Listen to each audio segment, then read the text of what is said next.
Bonjour, je viens de voir un reportage sur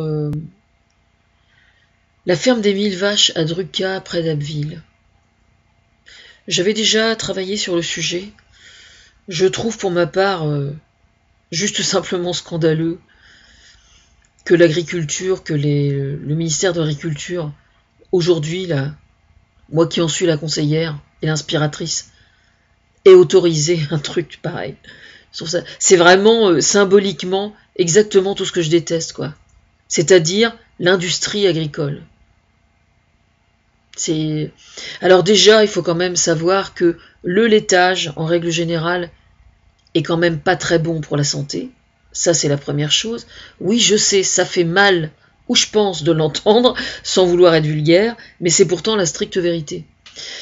Alors, à partir du moment où on commence à le faire en plus, de façon industrielle, non, franchement, je suis désolée. Pour moi, le lait, aujourd'hui, et Dieu sait pourtant, je rappelle pour ceux qui ne sont pas au courant, que je suis fille d'agriculteur et que ma mère, ses vaches, c'était sacré.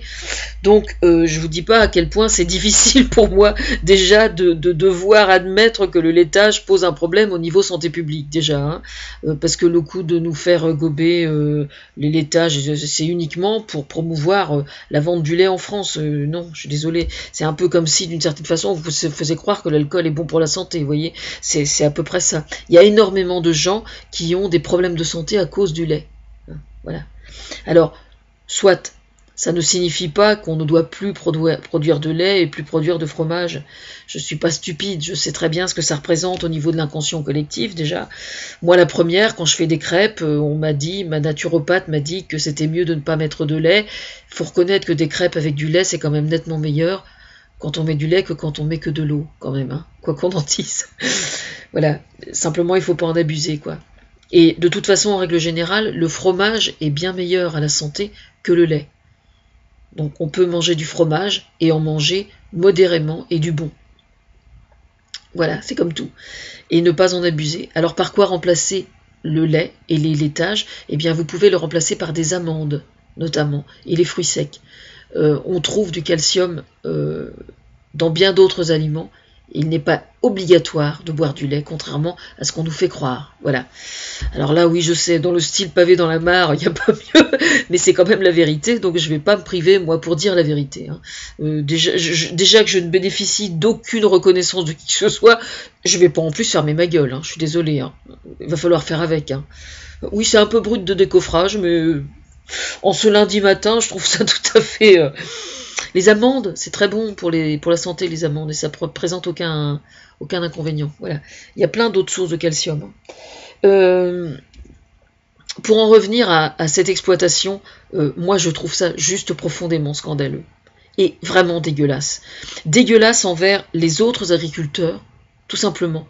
Déjà aujourd'hui, une ferme qui est basée en trop grande partie probablement sur la vache laitière, déjà a du mal à vivre, hein, et à vivre de son métier.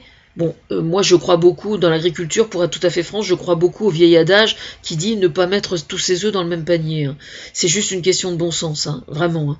Dès l'instant qu'on travaille avec le naturel, c'est-à-dire avec la nature, que ce soit en élevage, que ce soit quelle que soit la branche agricole qui nous fasse vivre en tant qu'agriculteur, je pense qu'il est vraiment beaucoup plus raisonnable de ne pas mettre tous ses œufs dans le même panier, de telle sorte que si vous avez des aléas climatiques, ben vous êtes beaucoup moins vulnérable. Ça, c'est certain. Deuxièmement, passez plutôt par les filières courtes, c'est-à-dire évitez les grandes surfaces et vendez vos produits vous-même. Oui, je sais, mais oui, je sais, je suis conseillère aussi chez Carrefour. Il y a plein de grandes surfaces qui s'inspirent de plein de choses que j'ai dites. Et puis, qu'est-ce que j'apprends là encore dernièrement, la filière bovine au sujet de la viande. Je me rends compte en fait qu'ils nous entubent gentiment depuis des années, quoi. C'est-à-dire qu'en fait, ils s'inspirent de tout ce que je dis, mais c'est quand même eux qui continuent à s'en foutre plein les fouilles, quoi. Donc moi, j'en ai marre qu'on me prenne pour une conne. En gros, hein, je vais schématiser un peu, c'est un peu ça, quoi. Je n'ai rien contre Stéphane Le Foll, il fait du très bon travail et tout, mais j'en ai vraiment marre de me faire entuber par les grandes surfaces qui, en fait, en ont rien à branler de ce que je raconte, en fait. Hein. Ils s'en foutent complètement. Le pouvoir d'achat des Français, ils en ont rien à foutre. Hein. Et la filière viande agricole, ils en ont rien à branler non plus. Hein. Aujourd'hui, que les agriculteurs soient toujours une des professions les plus sinistrées où il y a le plus de suicides, ils s'en balancent complètement, quoi.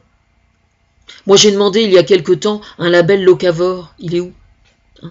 Et puis les vaches qui donnent du lait, là. Hein. Je parle pas de la ferme la ferme des villes vaches, mais une ferme où il y a beaucoup de vaches, hein, 50, 100 vaches, mettons. Où en est-on dans la démarche de voir les vaches nourries avec des produits locaux? Le soja transgénique qui vient des États-Unis, on en est où? Hein? Est-ce qu'il est importé toujours dans les mêmes proportions en France? Est-ce qu'il nourrit toujours nos vaches françaises qui donnent le lait? Ou pas? Dans le temps, je suis désolée, les vaches en Normandie, moi je connais les vaches en Normandie, hein, elles n'étaient pas nourries avec du soja transgénique qu'on achetait à prix d'or aux États-Unis. On est capable de fournir, de cultiver nos protéines ici et de nourrir nos vaches avec. Alors on en est où du label locavore au ministère de l'Agriculture, monsieur Stéphane Le Foll? Oui, j'en ai marre qu'on me prenne pour une conne, hein, je vous le dis franchement. Hein. Faut pas trop m'emmerder ces temps-ci. C'est comme ça, il va falloir faire avec. Hein.